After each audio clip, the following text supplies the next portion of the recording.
Gettysburg Seminary presents the Seminary Explores podcast. Conversations on faith, art, people, politics, theology, life, and more, with voices from around the corner and around the globe.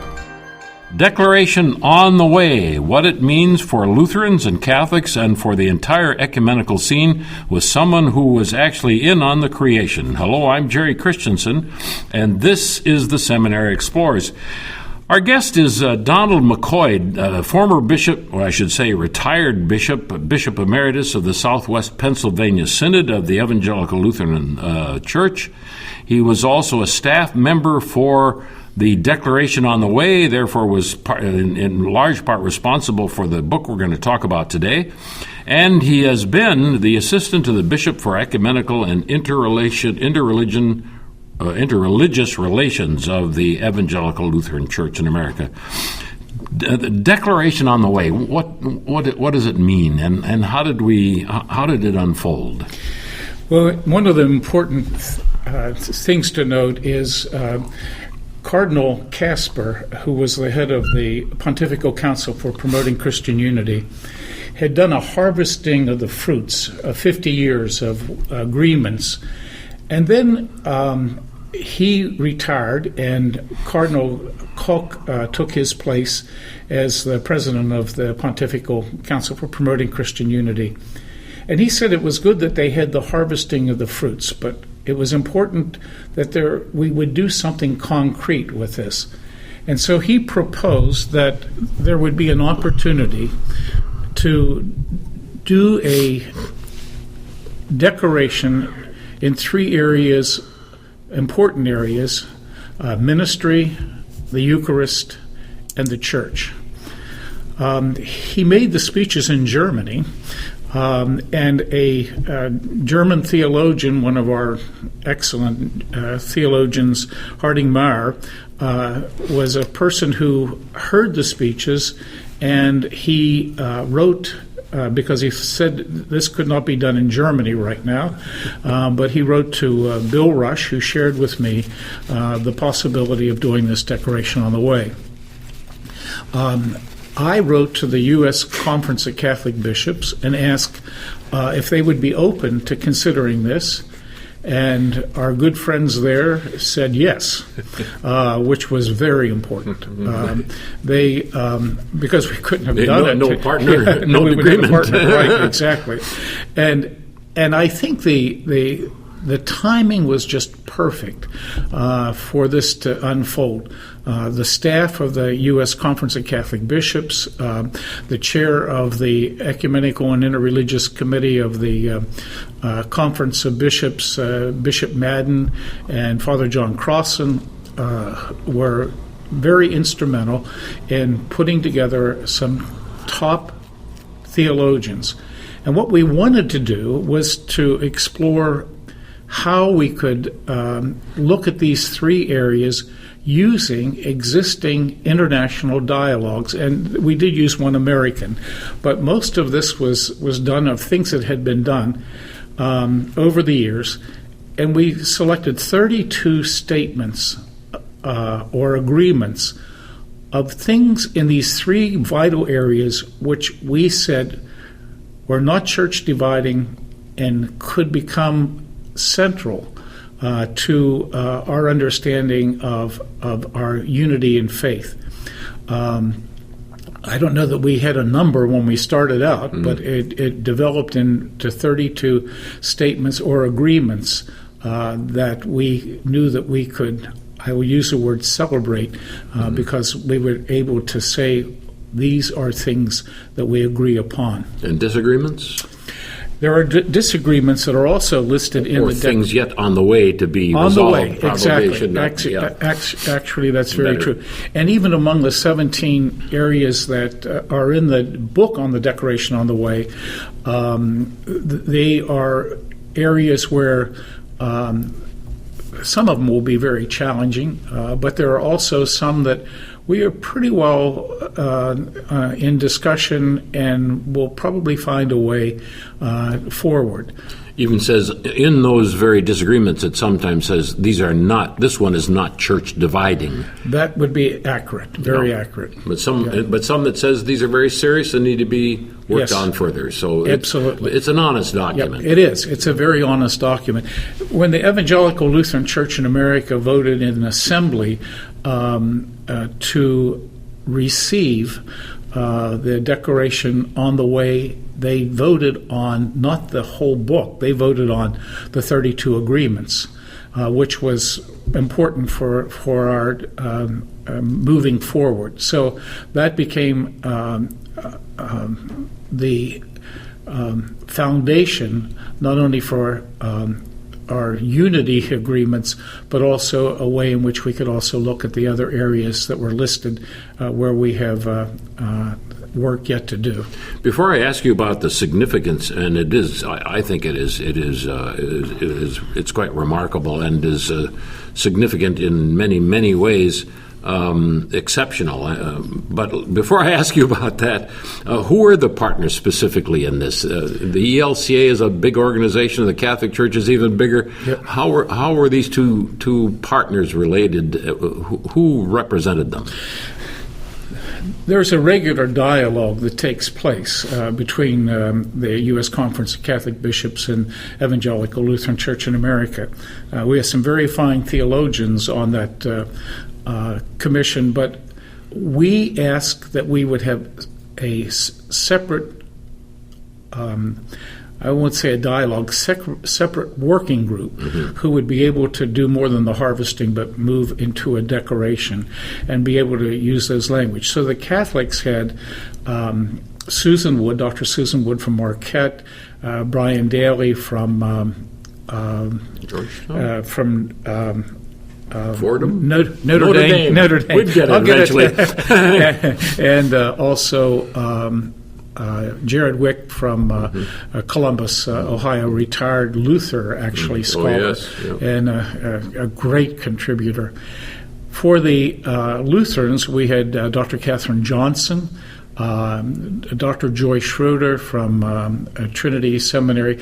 Catherine actually is on this. Catherine Johnson is now on the staff of the ELC, Ecumenical and Interreligious Relations, and William Rush, Dr. William Rush, who was a partner at the beginning but left the dialogue before its completion. Also, the co-chairs were Bishop Madden from Auxiliary Bishop in Baltimore and presiding Bishop Emeritus Mark Hansen from the ELCA. And Father John Crossan and myself, we were the staff people who helped facilitate the meetings and put things together and establish timelines and the like. Keep the coffee flowing. Well, I mean, it's pretty clear to me why they're significant, because it's been 50 years in my own recollection since the first dialogue, and this was not, as you said, a continuation of the dialogue, but a kind of a summing up and pointing forward. But how would you describe, now that I've suggested my own sense of significance, how would you describe the significance of this document? It's significant in many respects because it's not just resources in books and results of dialogue, but it takes and puts into effect that this is a declaration. It is more than a report, and I think that's important. It also is something that will filter down through the church. We hope that seminaries, we hope that seminarians, we hope that dioceses and synods will be able to take this resource and use it not only for clergy and religious, for example, but also for laity, which, unless the laity are people who are aware of grassroots ecumenism, what does ecumenism mean? So we want it to be at all levels. It's significant in another way in that if we use the word, the number 50, we're also using the number 500. Yes. Which puts it in even broader perspective. Then it becomes exceptional. It does. And I think that on the eve of the 500th anniversary, it it's a resource that we are able to put into the hands of our churches. And, the votes on this, the ELCA Assembly, 99% plus, unheard of, just amazing vote. And also, it was a unanimous vote by the Committee on the U.S. Conference of Catholic Bishops. And, these were bishops of the church, cardinals and bishops of the church who also made that affirmation. So that the significance of this at the time of the Reformation, it's a resource that will be through the church. Before, I'm going to ask you, after we take a bit of a break here, to say who we're talking to. I'm going to give you a warning. I want to ask you to pick out one or two areas that you think were most significant of what we agreed on, and maybe one or two that are still open for serious discussion, so that we can put all this in perspective. But let me say first that we are talking to Donald McCoy, Emeritus Bishop of the Southwest Pennsylvania Synod of the Evangelical Lutheran Church in America, and the staff resource person for this remarkable document, now available online for free, Declaration on the Way, a proposal of agreements between the Roman Catholic and the Lutheran churches, which can serve as a model for others as well. And there are other dialogues. I'm Jerry Christensen. You're listening to Seminary Explorers. And by the way, there are other dialogues. We shouldn't say that it's just Lutherans and Catholics who are talking to each other, as you know, as a former staff member. Orthodox and Lutherans, you've had something to do with that. Yes. Greek Orthodox. And actually, all the Orthodox. All of the Orthodox together, Bulgarians, Russians, and so on, when they all show up.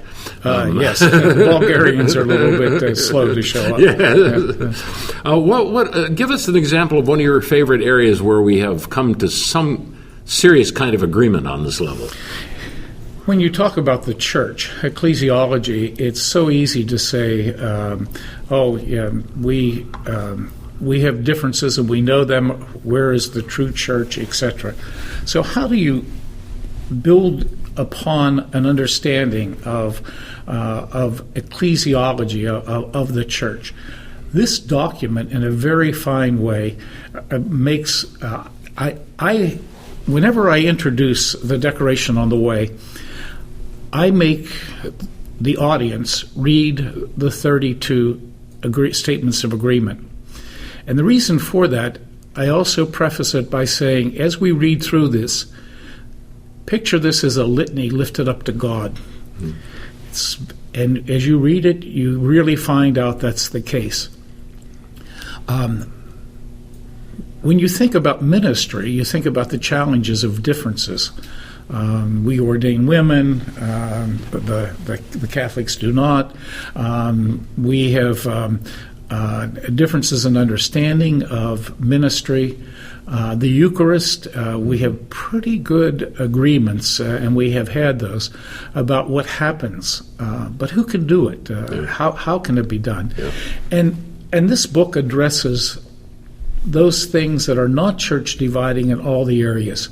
So that I would say that, these agreements lifted up to God and out to the members of our churches is so very, very important. So I would also say that there are the areas where we have the differences or disagreements, which I think in God's time, and this may also be God's time in a way. 500th anniversary, a pope that Pope Francis, who has certainly set a climate for the church and for dialogues. It's a beautiful time.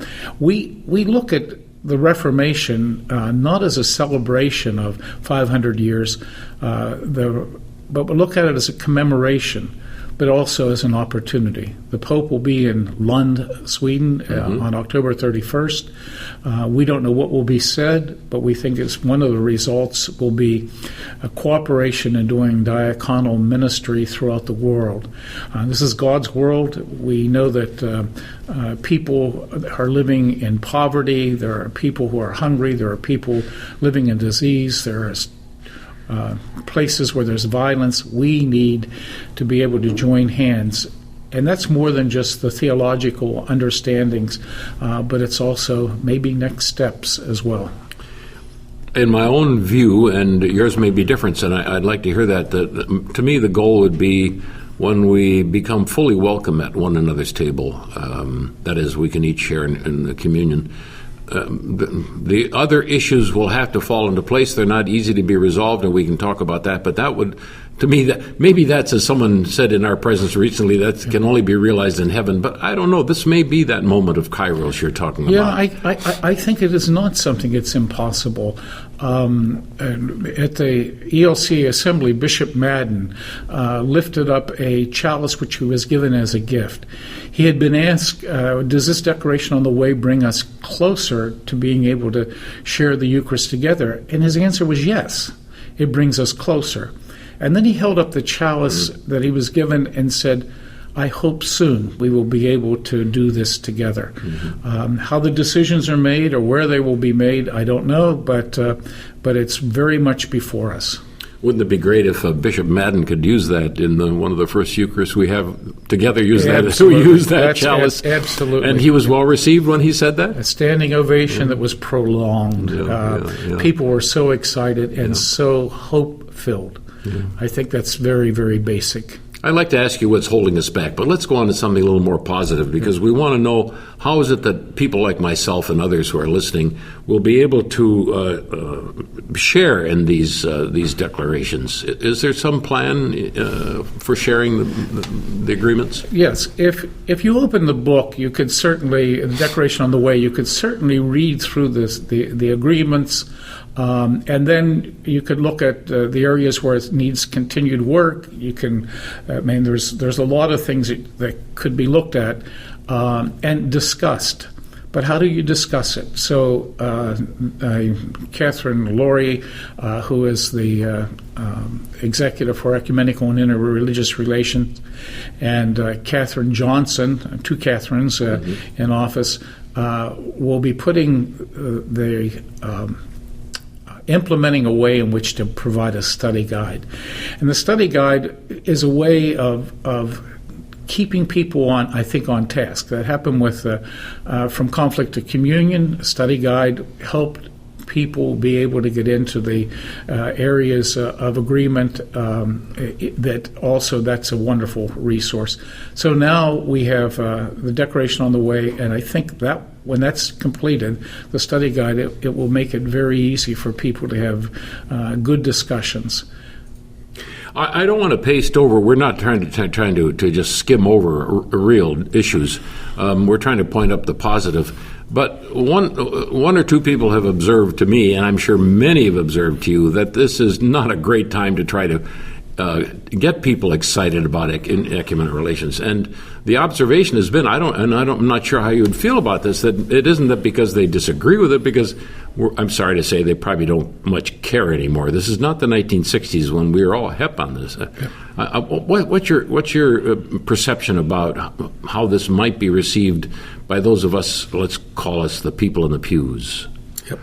Well, as a synod bishop for 20 years, when a congregation became vacant looking for a new pastor, they had to fill out forms. And among the 16 areas that they rated, ecumenism normally came in 15th or 16th for the congregation. So there's a lot of work. And then you went on to do this kind of work from being a bishop, so you had to take the 18th out of 20. Yeah. But it is also something that people identify with the Reformation. They identify with the 500th anniversary. So how best to get into it? In Pittsburgh, we're going to have the Pittsburgh Diocese, Greensburg Diocese, and the Byzantine Archdiocese, along with the Southwestern Pennsylvania Synod. 3 events next year in large facilities, and among the things that we will be looking at will be repentance, forgiveness, and hope. And the last one will be at St. Vincent's Basilica. And I think that's an indication that there is going to be pastors and laity from Catholic, because the bishops are involved, and that's a key. And that's an invitation they're making to Lutheran and to Catholic constituents. celebration of Declaration on the Way, a statement of agreements on 32 points between the Roman Catholic Church and the Lutheran Church, with 17 areas yet to be determined for further and to have further discussion.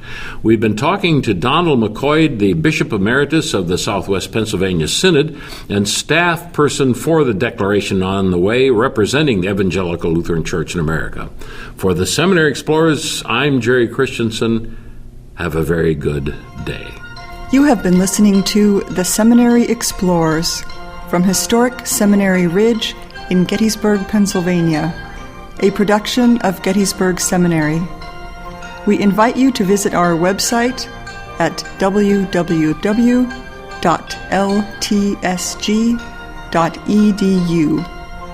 Opinions expressed on this program are not necessarily those of Gettysburg Seminary or the Evangelical Lutheran Church in America.